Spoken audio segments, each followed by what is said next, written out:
পাকিস্তানে পারমাণবিক শক্তি ছিল, কিন্তু তারা ফিলিস্তিনিকে সাহায্য করতে পারেনি। মিশরের কাছে নাকি নীল নদী ছিল, কিন্তু গাজার মানুষ তৃষ্ণায় মারা গেছে।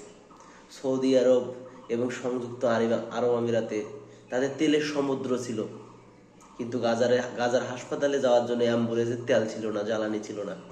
মুসলিমদের কাছে 50 লক্ষের বেশি সৈন্য ছিল, ভারী কামান, ক্ষেপণাস্ত্র, অস্ত্র, যুদ্ধ বিমান ছিল, কিন্তু কিছুই গাজার কাছে পৌঁছাতে পারেনি।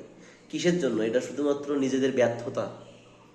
আমরা সবাই শুধু দেখতে জানি, কিছু প্রতিবাদ করতে জানি না। আসলে আমাদের রুখে দাঁড়াতে হবে, সকল মুসলিমদের এক হতে হবে এবং যুদ্ধে যেতে হবে।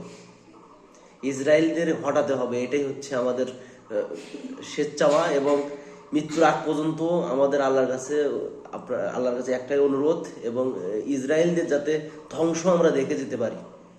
ধ্বংস। সকল মুসলিম ভাইয়েরা এক হতে হবে, এটাই আমার একটা কথা। আমি আছি যুদ্ধে যাওয়ার জন্য, আপনারা প্রস্তুত তো?